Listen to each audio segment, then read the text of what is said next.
Simply Financial with Christopher Calandra, Certified Financial Planner, is an innovative, comprehensive, informative, and cutting-edge podcast that discusses financial topics ranging from personal finance, economics, politics, and personal growth. Simply Financial will cover intriguing and thought-provoking questions so that the listener can simply increase their financial IQ. Welcome to this edition of the Simply Financial podcast. I am your host, Christopher Calandra. We are in season 4, and this is episode number 2. So my guest today is Moneeka Sawyer. I was on her podcast not too long ago, and we had a wonderful conversation talking about 7 wealth-building rules. And I enjoyed the conversation so much, I wanted to have her on the Simply Financial podcast. With our schedules, it's taken a little bit of time, but I'm so glad we actually are able to get it done today. Moneeka, thank you for joining me. Oh, Chris, thank you so much for having me on. And yes, it's taken a little while, but I know good things are worth waiting for. So you are a good guest, right? Because you are a best-selling author. The book is Choose Bliss: The Power and Practice of Joy and Contentment. You have your own podcast. Your site is coreblisslife.com. You help investors participate in the real estate investing marketplace. You've done this for, I think, 20 years. Is that right? Over 20 years? About 25 years. And actually, Chris, my current site is blissfulinvestor.com. All right. So I'm sorry I messed that up, blissfulinvestor.com. And I understand, too, while we're doing the introduction, and I obviously got your website wrong, first off, but I also understand you have another book coming out soon. What's the title of the book? The book is called the same thing that my podcast is called, which is Real Estate Investing for Women. So the podcast is Real Estate Investing for Women. The book is Real Estate Investing for Women, Expert Conversations to Increase Wealth and Happiness the Blissful Way. Sounds wonderful. Now, I'm a male. So I noticed. Will I be allowed to buy the book and read the book? Absolutely. You know, the reason that I really focus on women is we have a little bit of a different approach to business. And so my approach is a very holistic approach. So I talk a lot about mindset, emotional mastery, money smarts, time management. So in addition to real estate strategies, I'm also looking at all of those other things that are going to be required to really create success. And so I find that when I target men, they tend to be like, oh, there's a lot of fluff, which is why I don't target them. But women really are interested in having a very blissful life, right? Now, what's interesting about you, Chris, is that at the beginning of our conversation, you were saying I want my business to do well, but I want a lot of time with my children and my family. And so you inherently have this desire to have a balanced, blissful life. And so, of course, I think the book would be amazing for you. But I think a lot of men that pick up a real estate book aren't looking necessarily for that. Does that make sense? It does. It makes a lot of sense. And it probably would be wise for men to take a look at that, because some of the strengths that women bring to business, as you said, are different than men, and weaknesses are different. And sometimes we could focus too much on what we want to focus on, but looking at some of the other elements of real estate investing, some of the things you just spoke about, probably would be a very healthy exercise. So I'm definitely will be a buyer of your book, and I'll take a look at it. So I'm sure you're going to be selling lots and lots of copies, but I will definitely be a fan of yours continuing through this new book launch. I think that's awesome. Congratulations. Well, thank you. I'm really excited about it. I'm really excited to bring it into the world and help more people discover how to be wealthy and just really enjoy the journey and enjoy the process. You know, life's too short for us to work so hard waiting for the end to enjoy it. Does that make sense? Oh, yes. And that's, as a certified financial planner, working with clients on financial planning, investment planning, the attainment of financial goals like retirement, college funding for children, estate planning, mitigating taxes, things that we work with clients on day in and day out, Moneeka. It is so important what you say, and your focus is on real estate. As we talked about when I was on your show, I'm a real estate investor. I think real estate as part of a wealth building plan is very worthwhile, very valuable. Not for everyone, but it is a good way to accumulate wealth over time. So we have a lot of commonality there.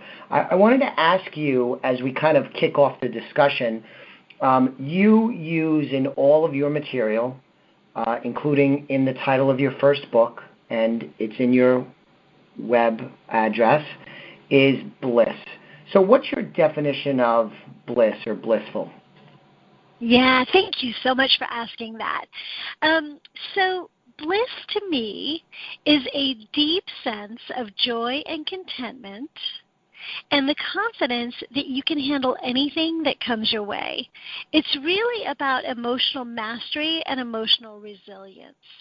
So it's a significantly deeper feeling inside of you than like just happiness, right? It's that place that you can call emotional home, that no matter where you go, whether you go to complete despair or you go to complete euphoria, both of those two extremes are very distracting and not very functional in life, right? But you want to be functioning in this place that I call your bliss equilibrium, which is your home emotional state. Does that make sense? It does. I like that a lot. And you mentioned resilience. Can we talk a little bit about that? And part of the reason is internally here at Elliott Wealth Management, just to give you a little bit of a peek behind the curtain, is we have a couple of different locations, so the team is not together every day. So once a month we do a team call, and we kind of review some of the goals the organization have. We review projects that are going on, important topics, that kind of thing. And so we just did one recently, and we're at the beginning of 2020. So a lot of it was some of the key goals for this year and a review of how 2019 turned out, which was fabulous, by the way. We enjoyed a tremendous amount of success. But one of the things that I talked about was resilience. And it seems to me now that I'm 49 with a little more experience than I had before, and having gotten knocked around a little bit over the years, personally as well as professionally, life happens, mistakes are made, hardships occur, is that resiliency is so very important because there are examples where something negative happens to someone and they have a hard time recovering from it. Somebody, though, that's resilient will probably deal with adversity much better.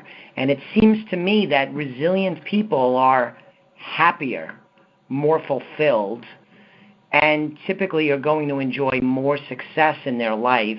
To use your term, they're probably going to be more blissful. So can you talk about resiliency? Absolutely. So one of the biggest advantages of resiliency is it allows you to stay open to opportunities and possibilities, and you stay more creative. When we go through adversity, we automatically go into, it's almost like clamp down, right? Like our bodies, our minds clamp down on us.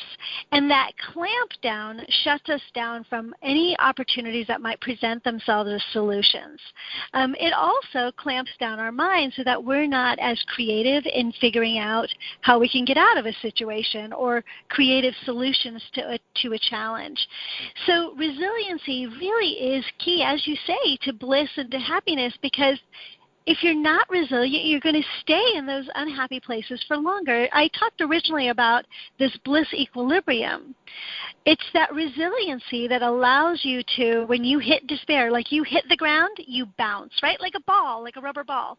A rubber ball, we might call, is resilient. It hits the ground and it bounces back up, right? And we want that same ability for us as human beings in our lives, because nobody's life is perfect. Nobody's life is without challenges. Nobody's business is without challenges, right?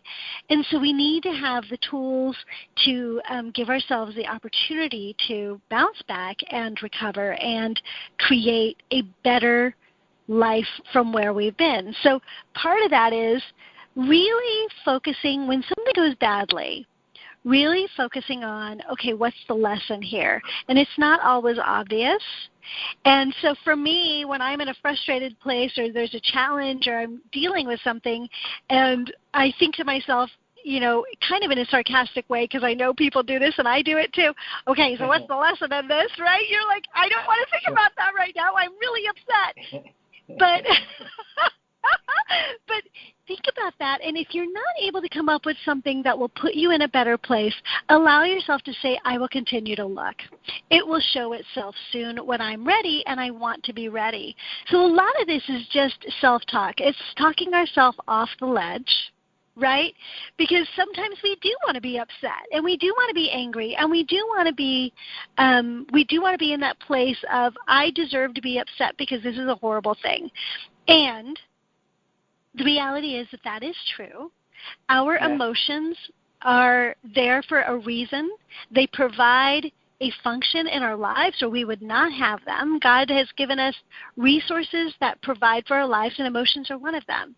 So it's really important for us to honor the emotion, to give it some space and time, but not to let it run our lives.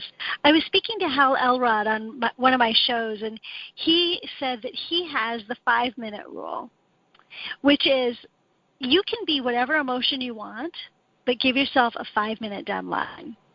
And then after 5 minutes, like a lot of people are like, what? I want to be upset about this for 2 years, right? No, don't do that, right? Give yourself 5 minutes, and at the very end of it, he has a really concise thing that he says. He says, I can't change it. I can't change it. So if you can't change it, what can you do? How can you empower yourself to move forward and create bliss anyways? Right? Beautiful. And I used to have my own saying that I used to say, but his is so sweet and short. I've upgraded mine. So try that, right? Give yourself 5 minutes to be whatever emotion you want to be about it, and then try saying that. And you know what? If it doesn't work, that's okay. Try it again. Try it again. Don't give up on yourself. Resilience really happens when you don't give up on yourself. That is awesome. Very well said. And what a great technique, that 5-minute technique, as opposed to some people I know that do long-standing 2-year pity parties. That's right. counterproductive. Or grudges. In this team call, so we talked a little bit about resiliency, similar to what you and I talked about, although you're much more eloquent than I probably was on the call. But we also talked about resiliency in terms of the business. Elliott Wealth Management Services, we're helping clients increase their financial IQ, win with money. We want to help people. And talked about the resilience of the practice, that what has been built here at Elliott Wealth is a resilient business, that if the markets had a downturn, or if tax law changes, or if the regulatory environment should shift, the competition is fierce out there, that we have a resilient business. And for the people that work for the business and are come to work every day to work hard on behalf of the business and for our clients, to know that they're part of a resilient organization, that the people in leadership are resilient, and the people that are on the team in and of themselves are resilient, but the business plan, the business model, the culture of the business is resilient. How does that sound? It sounds amazing. Could you define a little bit more clearly by what you mean by resilient in this? I have my idea, right? But what do you mean in this context? Well, you'll use the classic example of, say, a business that, and this is an oversimplification, but I think it'll be a good illustration, is if you have a business that has only one client, I would suggest that that is lacking in resilience, because if that one client left, the business would have a hard time surviving. Mm-hmm. But if you have a business that has multiple clients and has some diversity, that is an increase in that business's an increase in their resiliency, because if something should happen negative with one of their clients, there are others to pick up the slack, and there also is a history of adding other clients, so they might be able to replace the one that is lost. If you only have the one client, it's starting to hint that you may not be able to get other clients, and you would have a significant problem in the business model if that client went away, or even drastically cut down on the amount of, buying that they're doing from the firm. Is that a good example? It is. And it really points to some different ways that we look at resiliency depending on where we are in the market and what our businesses are like. So in a corporation or business such as yours, where you've got clients and products and all of that sort of thing, it's imperative that you have a beautiful flow of clients in. You have your clients that are very, very happy, and then as some of them leave, as they often do, right? Or not often, but as they do, you are able to wish them well and move on, because you're not holding so tight to them. They're not the lifeblood of your business, right? That's exactly right. And so that is that really works in the context of corporations. Now let's take a look at in context of what your clients are actually doing in your business with you, or what I teach my clients. So with you, they're investing in a lot of different avenues, correct? What kinds of products do you often sell? You might have mutual funds, stocks, life insurance policies, right? Maybe even real estate, right? There's a lot of different stuff, right? Annuities. Those products, your client wants to create resilience within their portfolio, which means diversification, correct? So for them, they're going to want to have all of those things. As a financial planner, that's what you're going to teach them, how to balance based on what their goals are, right? What they need, how much of this, how much of this, how much of this. And that creates a resilient portfolio for them so that their life goals can be met. And life goals are going to change from 20 to 30 to 45 to 50 to 70, right? Those life goals change, and you want to stay resilient through the whole time, and the way that you balance that portfolio is going to change, right, based on that.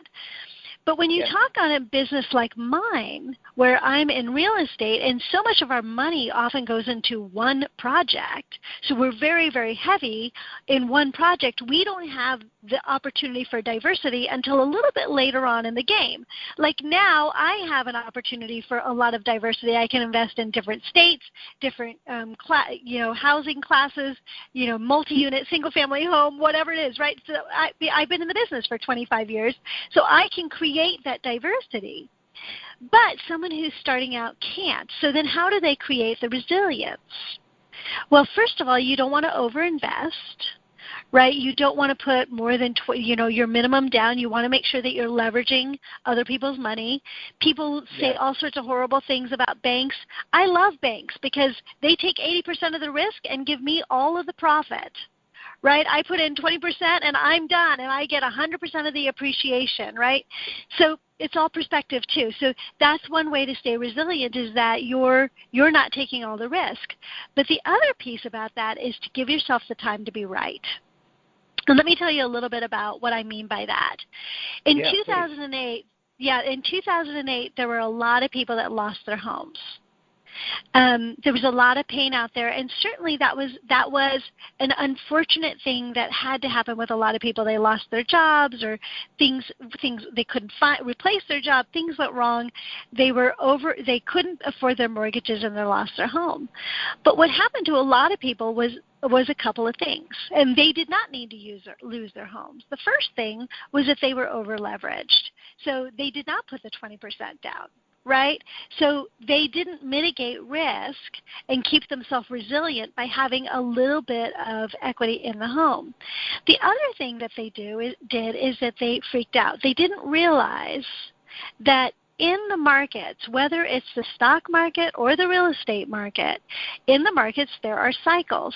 Now, this was a dramatic cycle, and it sucked. Admittedly, I lost 50% of my value of all of my properties. So I was multiple $1 million underwater on paper, but the keywords are on paper. I was able to hold them and ride the market back up. You don't lose money until you sell. That's true in the stock market, and that's true with real estate, right? So if you can hold, then you can recover. And that is resiliency in the real estate market, giving yourself enough time and leverage to be right. So I was able to hold, all my properties recovered. I'm now way above water on that. Like on the other end, I'm multiple $1 million above, right? But it happened because I planned in my opportunities for resiliency. I have cash in liquid assets, so when things got bad, I was able to pay the mortgage each month on each of those houses, so I didn't have to lose them. I rented out those houses. Ironically, rents went up while people were losing their homes, right? So my cash flow actually went up.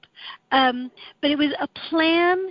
Be right. I didn't have to make money in a year. I didn't have to make money with real estate in 2 years. It wasn't a get-rich-quick plan. I had the time to be right.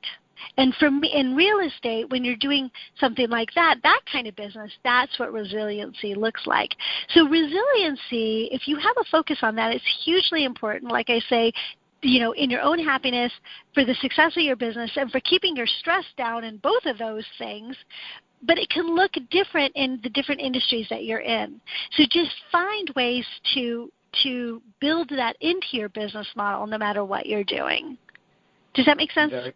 Very impressive. That was really good. So let's move on a little bit to what I really was anxious to talk to you about, this notion that women are increasingly an economic force today. I think some of the statistics that I've come across is that about 4 out of 10 married couples have the wife earning more than the spouse.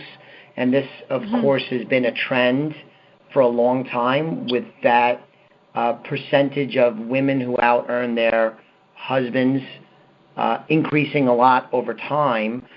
And also you have an environment, and this is what you help women with who want to become involved in real estate investing, is female entrepreneurship is exploding. I think about 4 to 10 businesses are owned by women. So can you talk a little bit about this strong, powerful trend where women continue to grow as an economic force in this country? Yeah, it's so funny because to see how things have changed over the last 20, 25 years. It used to be that women were the economic force because we spent a lot of money, right? It used to say, for Christmas, you wanted to have, the malls had to be like set up for all the women because that was our economic force. We were known as the spenders, right? So I love that women have now moved to the earners, and it's always been our capacity, but it's, again, just becoming aware of what we're capable of, and the opportunities also opening up for us, and also our determination to create those opportunities. A lot of women that I talk to now, I'll say, instead of buying a handbag or a dress, buy a house. And they look at me like, what are you talking about? And it's really just about shifting the focus. I actually have a really funny story about that. My little sister and I were out on a Sunday afternoon. We were driving, and she's like, Moneeka, let's go to the mall. I feel like buying a dress. And I said, ooh, I feel like going shopping. Yeah, let's do that. I feel like buying a new house. And she looks at me like, what are you talking about? But I think that this is more how us women are thinking is, I don't care about the dresses and the purses and the shoes and the earrings. I care about my children, my future, and my career. And not necessarily in that order, you know. And so we have really stepped forward into our power as far as earning. There's been a lot of societal support around that too. A lot of companies are making huge efforts to make sure that women get paid the same as men, that we get promoted into better positions. What's also interesting in the market that you see is that more women are going to college than men. So we tend to have more white-collar jobs rather than the blue-collar jobs. So we do tend to have these higher-paying positions. And in the investing world, I am so excited to see how on fire women are, because they want the generational wealth for their children. They want to be able to take nice vacations. They want to be able to take care of themselves and not have to answer to anybody else. I think all of us, and this is more of like a personal opinion and sort of relationship advice, whether it's welcome or not, but I think that a lot of women have gotten very tired of being told, I make the money around here, and told, you know, how much you can and cannot spend, right? As we're earning more, it's important that we don't turn that around, that now we become in our relationships more partnership-oriented, where both of us are earning, both of us have a division of labor within the household and within our budgets, right? And both of us have the freedom to spend and to have conversations about our budget. So I think those are a lot of the big changes that are happening in families and also in our society about how women are really changing the way economics are working. So let me ask you this in terms of a follow-up. I'm an entrepreneur. I've been an entrepreneur for the entirety of my career, and I'm amazed at the numbers of women that are gravitating to entrepreneurial endeavors, small businesses. You know, the catchy phrase today is the sideline hustle, that kind of thing. Right. Why do you think women are gravitating to entrepreneurship in such large numbers? I have my thoughts, but you are in this way more than I am. What are some of your thoughts on that? Well, I would love to hear your thoughts, but my thought is passion. I think that men tend to define themselves by their work. Women tend to define themselves by their passion. And so a woman who's in a corporation, who's working for somebody else, she is not as able to express who she truly is, what her passions are, what her beliefs are, what her values are, as she can if she opens up her own business. In her own business, even though our businesses tend to own us rather than us owning them, right? Because if we are passionate, we spend so much time working, and that's not always true, but a lot of times, and even though we sacrifice some of the time freedom, right, what we get is a freedom to express, a freedom to implement our passion, a freedom to change the world in a way that we feel will make it better.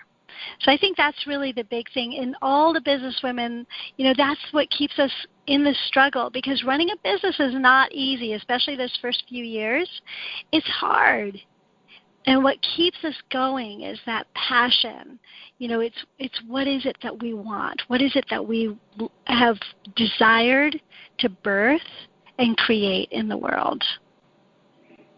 That's wonderful. So what do you Very think good. it is?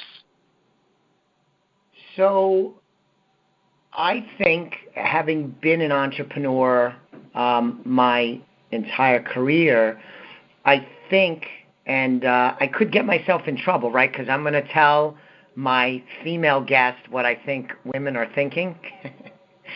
Well, and you know, but you know what? What's really, really valuable about that, Chris, and I'm sorry to put you on the spot like that, but it is important for us also to get the perspective, right? Yes. Because then we can create more balance, right?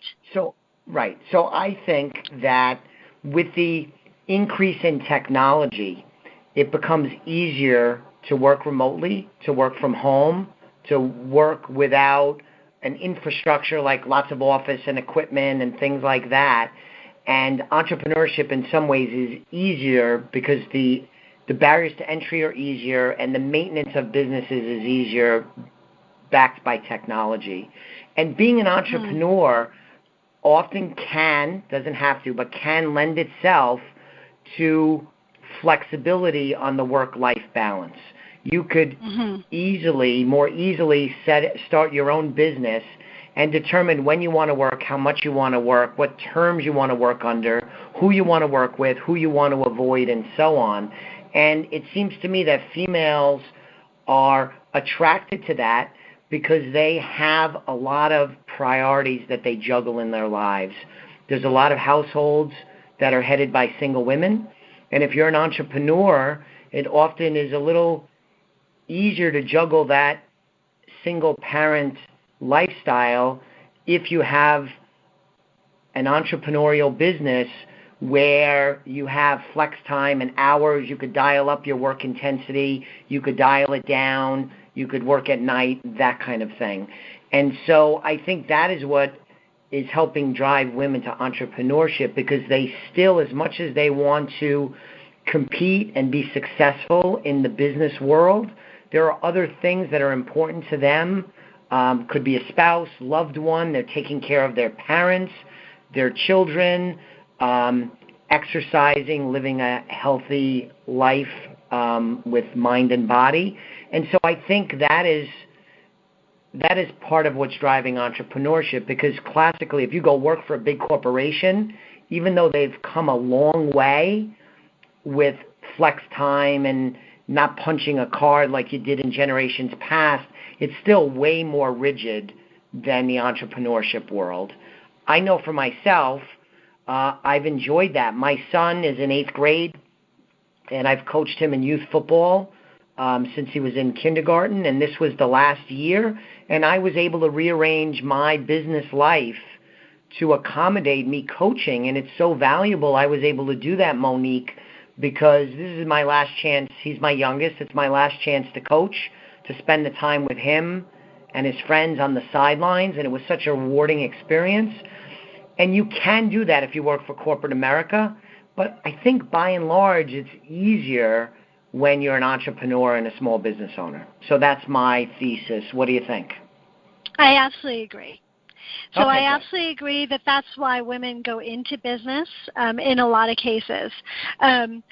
So when I talk about passion, a lot of times our family is our passion, right? Yes. Our work is our passion. It's not like we want to necessarily change the world. Sometimes the world is our own household, right? And so I think we're saying very, very similar things. You said it in a different way with a little different context, right? In that we as women do want more time to create more balance. We do want more time flexibility, right? So entrepreneurship is going up so that we can, pick the kids up from school at 3:00, take them to their dance lesson, or whatever it is that we want to be able to do. So I absolutely think that's true. Yeah, absolutely. So you help coach women, especially in the realm of real estate investing. And so when you think about the women that you've come across, that you've helped, what do you think are some of the barriers that women have that slow down or hurt their chances of being successful? I know they're all individuals, different backgrounds, everybody has their own struggles, but there's usually some commonality. And what do you often see as you're coaching women, helping them to be successful, blissful, especially when it pertains to real estate? Yeah, I think there seems to be a hesitancy to take action. And that is not true for everybody, as you say, but I think the thing that I run up against the most is the confidence to go after a decision that they've made, or to even make that decision. Like sometimes it's a lot easier to just keep analyzing and get analysis paralysis, right? You can learn, you can study, But until you take action, nothing actually happens. And so that's the thing that I run up against the most with my ladies is just actually getting out there and doing something, not having the intention, not having the great idea, not having the knowledge, but to actually go out and implement. And the thing is about this is true for everybody in every industry. When you take that first step, you are not going to know everything, and you are not going to know even enough. You can study as much as you want, but until you actually get your feet wet, you're not going to learn what the water feels like. Yeah. You have absolutely. to actually get in there, right, and start taking steps, start taking action, and be okay with learning along the way. That's how we do everything in life. That's how we are born. We're not born learning to walk, talk, read, hang out with people. We have to learn all of those things along the way. We didn't get to stay in the womb our whole lives till we were perfect and we knew everything, right? And so we gotta do that. We gotta take those first steps. And so that's the biggest piece that I run into, and it's my biggest piece of advice. Get enough information to get you started, but get started, and be okay with the adventure of learning along the way. Very good. So my daughter is 19. She's in college, and she's studying business, and she's learning a lot. She has her first internship starting this upcoming semester, and so this will be her first foray into the business world. Now, she's worked, but, hostess at a restaurant, and she's helped here at the office at Elliott Wealth Management. In fact, she's here today. And so she's gotten some business experience, but she's in her, her dad's company, and my wife, her mom, works here. This is going to be a little different. Her first foray into the white-collar business world on her own. What advice do you give her?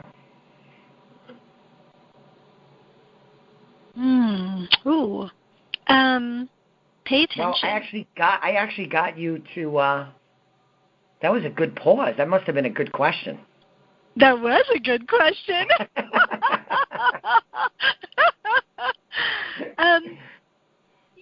For me, I would say have a belief in yourself that you can do it. The thing that I see most with new people going out there is that they're so afraid to do things wrong that they won't do things, right? They won't put their powerful selves forward. And so just be confident in yourself that you can do it and that you're really good at what you do. And be excited. Stay excited. That's the other thing that I see with a lot of people starting off in the business world is they go out there and then they get disillusioned really quickly because it's not what they expected. Stay resilient, stay excited, and keep looking for those opportunities for growth for yourself.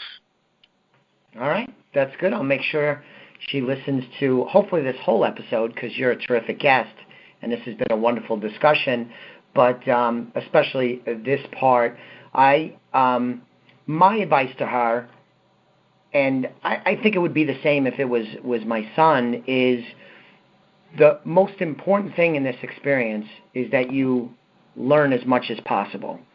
And when I say that, at first glance, you might be thinking learn as much as you can about the particular business or how the job is done or, how the financials are reported or how the website is designed. That's part of it.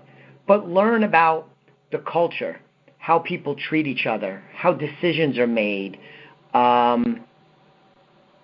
important it is to show up on time. It's a very expansive definition, and that's the most important thing, whether she likes it or not, whether it's something she thinks she could see herself doing as a career or not, but just to learn as much about through the experience and come away with a lot of learning is what I think is by far the most important thing.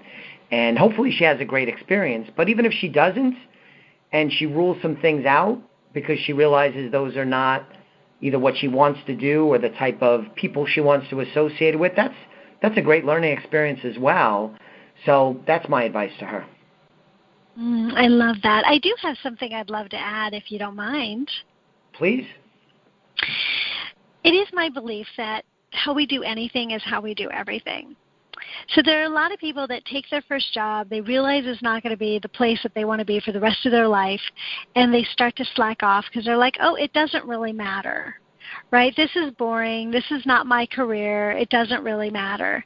And you start to work as if it doesn't really matter. And the reality is that if you become an it doesn't really matter person, you are going to take those same work ethics, those same ideas, values, and beliefs wherever you go. It's going to start showing up in all areas of your life, and it will show up in your next job. So the key is no matter where you are, you know, whether you're a hostess or you're in corporate America, be your best you. You show up with your values, your work ethic, and you build those skills and you build yourself so that as you move to the next career, the next job, whatever it is, that you're taking a better version of yourself with you. That is outstanding. Thank you for that. That's a great add-on. As we kind of wrap up, before we started recording, you had mentioned that 2020, again, we're recording this in the early days of 2020, that you have some important big initiatives this year. We mentioned the book that's going to be coming out that I'm going to be reading. And the other big item is you're doing a female real estate investing conference, I think in March of this year. Is that right, in California? It is, yeah. So tell us a little bit about that. Yeah, it's called the Real Estate Investing for Women Summit, and it's actually going to be virtual. I was originally going to do it live, but the room was only going to hold 100 people. There were a lot of things about it that made me feel really limited, and I do not like to be limited, and I don't want my ladies to be limited either. So I've decided to do a live event workshop, but virtual style, so that many more people can have access to it. I can reach a lot more people, uplift and empower a lot more women. But we are doing it workshop style. It's not a regular summit where you can kind of listen to a recording. You know, they come in one every day. It's going to be actually a 2-day event. So that's going to be on March 14th and 15th. Like I say, we're going to talk about, it's going to be like a workshop. So we're going to start by talking about bliss and what that looks like for you and how you can have that and how real estate fits into that. Then we're going to pick strategies that will work. We're going to do some goal setting. We're going to talk about how to get financing. We're going to talk about what exactly this means for your life and for your future and what your resources are. And I'm also going to help people to embed whatever goals they set during the event into their future so that they're pulled kind of magically towards them on autopilot. So it's going to be this amazing life transformational event. It's 2 days. Men can attend, but it is, again, with a women's focus and a real estate focus. So that's what we're doing, and we are doing it virtually. And to find out more about that, it's at blissfulinvestor.com/event. So that's blissfulinvestor.com/event. Great. Our listeners should definitely check that out. And Moneeka, I was so excited about our discussion, and it was even better than I hoped for. So thank you so much. It was wonderful. Oh, thank you so much for having me, Chris. This was lovely to chat with you again. Beautiful. Well, you have a great 2020. Good luck with these important initiatives, and we'll catch up together soon. Sounds awesome. Have a great day. Bye. Thank you. The views expressed are not necessarily the opinion of SagePoint Financial Incorporated and should not be construed directly or indirectly as an offer to buy or sell any securities mentioned herein. Investing is subject to risks, including loss of principal invested. Past performance is not a guarantee of future results. No strategy can assure a profit nor protect against loss. Please note that individual situations can vary. Therefore, the information should be relied upon when coordinated with individual professional advice. Please note, the information being provided is strictly as a courtesy. When you link to any of the websites provided here, you are leaving this website. We make no representation as to the completeness or accuracy of the information provided at these websites, nor is the company liable for any direct or indirect technical or system issues or any consequences arising out of your access to your use of third-party technologies, websites, information, and programs made available through this website. When you access one of these websites, you are leaving our website and assume total responsibility and risk for your use of the websites you are linking to. Securities and advisory services are offered through SagePoint Financial Incorporated, member FINRA SIPC. Insurance services offered through Elliott Wealth Management, LLC, not affiliated with SagePoint Financial. Simply Financial is part of the Exvadio Podcast Network.